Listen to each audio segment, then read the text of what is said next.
कि बाहर की सेटलमेंट के लिए। तो कई बार कुछ ऐसी चीज़ें हैं जो कुछ सिद्धियाँ और कुछ निधियाँ, अष्ट सिद्धि नवनिधि के दाता, कौन सी हैं वो अष्ट सिद्धियाँ, कौन सी है वो नवनिधियाँ, ये बहुत बड़ा टॉपिक है।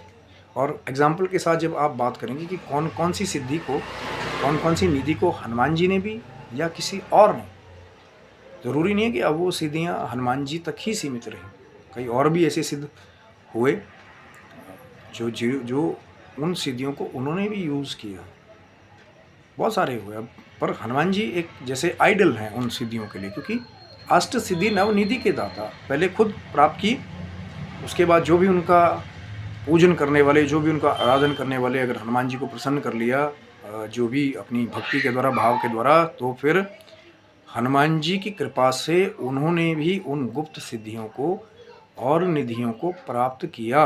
लेकिन एक ही वीडियो में वो पूरा अष्ट सिद्धियों का करैक्टरिस्टिक देना, 9 निधियों का करैक्टरिस्टिक देना कठिन है।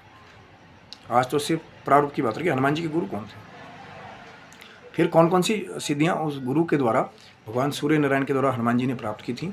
लीला है, जो स्वयं शंकर के अंश अवतार हैं, उनके पास तो ऐसी ऐसी शक्तियाँ पहले से विद्यमान थे, पर एक लीला है कि भैया गुरु शिष्य परंपरा है। कल को कोई पूछे, ठप्पा मांगे कि भैया कौन सी यूनिवर्सिटी से डिग्री प्राप्त की है, उन लोगों के लिए भी तो करना पड़ेगा ना।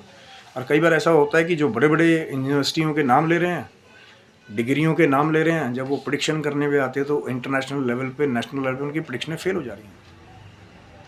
लेकिन कोई एक ऐसा संत, कोई ऐसी विभूति जो बैठा है कंदराओं में ऊपर और कुछ कह देता है कि जाओ ये हो जाएगा।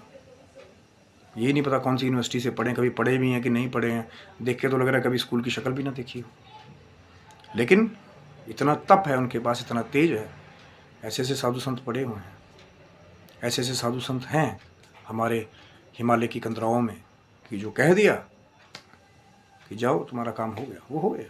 बहुत सारे ऐसे, बहुत सारे वृत्तांत हैं वाक सिद्धि के भी। जब आदमी तपस्या में या कहीं ना कहीं वो भाव में लीन हो जाता है, तो वो अष्ट सिद्धियाँ, 9 निधियाँ भी स्वतः ही कहीं ना कहीं भक्ति के द्वारा, वो जिस भी देवी देवता की वो आराधना करें, अगर उनके अंदर वो समर्थता होगी तो फिर वो शक्तियाँ अपने आप, वो सिद्धियाँ, अष्ट सिद्धियाँ, 9 निधियाँ कहीं ना कहीं भक्त के अंदर अपने आप ही आना शुरू हो जाती हैं। पर होता क्या है कि जिसका भाव है सिर्फ परमात्मा को प्राप्त करने का, वो सिद्धियों के पीछे नहीं भागता कि भैया अब प्राप्त होगी। अब बहुत सारे लोग होते हैं ना कि भैया कुछ मिल जाए तो फिर उसके बाद गायब।